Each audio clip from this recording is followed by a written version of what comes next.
नमस्कार मंडळी, मॉम्स किचनमध्ये तुमचं स्वागत आहे। आज आपण बनवणार आहोत झिंग्यांची भाजी।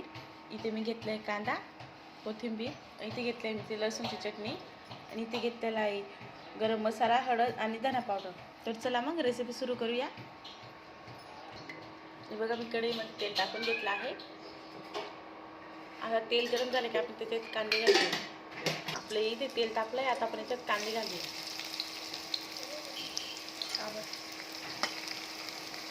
आपण इथे कांदे चांगले फ्राय होऊ देऊया।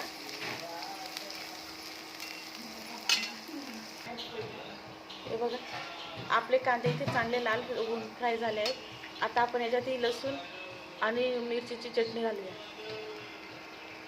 हिला आपण 1-2 मिनिटं चांगले परतून घेऊया। याला पण आपण चांगले 1-2 मिनिटं चांगले परतून घेऊया।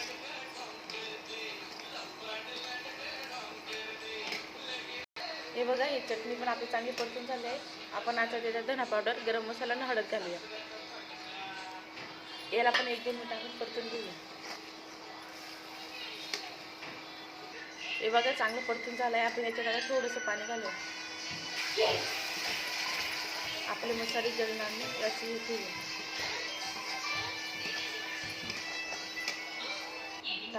पाणी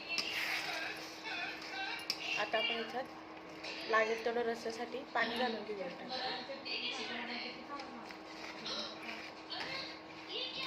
हे बघा आपण हिला आता एक चांगली उकळी द्यायची।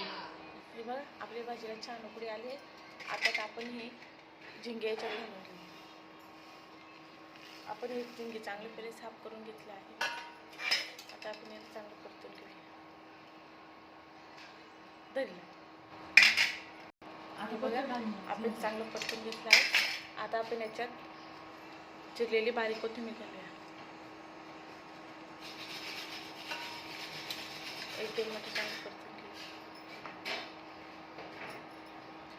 आता आपण याला 4-5 मिनिटं चांगलं उकळू देऊया। ही बघा आपली झिंग्यांची भाजी ही रेसिपी तयार झाली आहे।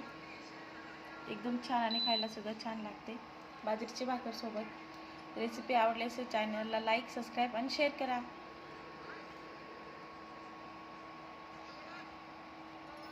बाय।